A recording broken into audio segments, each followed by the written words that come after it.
And so how do you get free from that? Someone who's falsely accused you, or someone who's rejected you, or someone who's broken a promise, or someone who has personally rejected you or broken a confidence?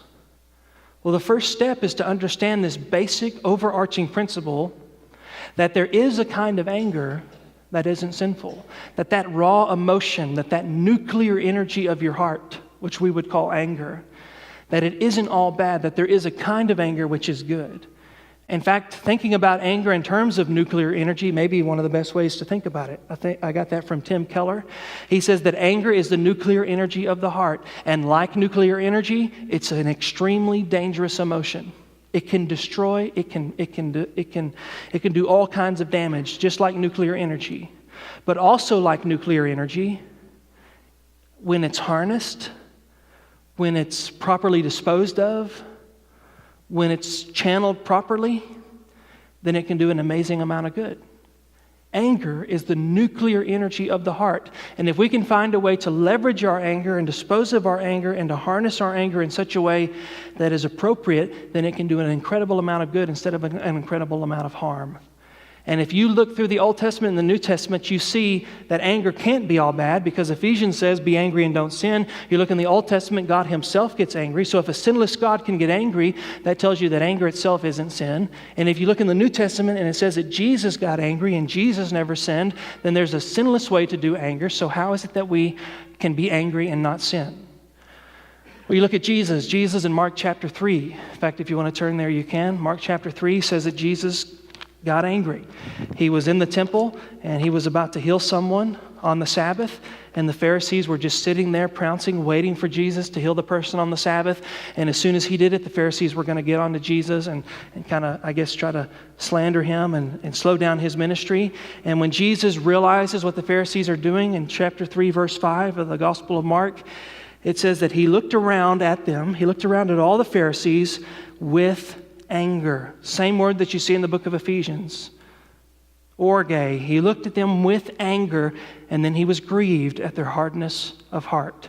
And he said to the man, stretch out your hand, and he healed them.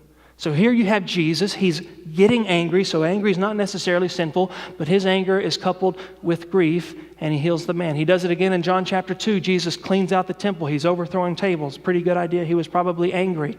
Why is it that Jesus was angry? What is it that we learn about Jesus' anger that is different from the reasons that we get angry?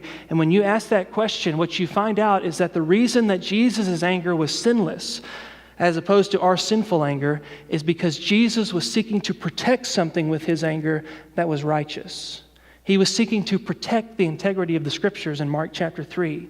He says that the Pharisees were hardened in their heart. They were perverting the Scriptures. They weren't applying them rightly. And because Jesus was angry over their twisting of the Scriptures, and because his anger was a righteous anger, a justified anger, he was sinless in his anger. See, the object of the anger makes all the difference. In John chapter 2, when Jesus cleans out the temple, the reason that Jesus got angry was a just reason. He was trying to protect the integrity of the temple. He was trying to protect a biblical view of worship.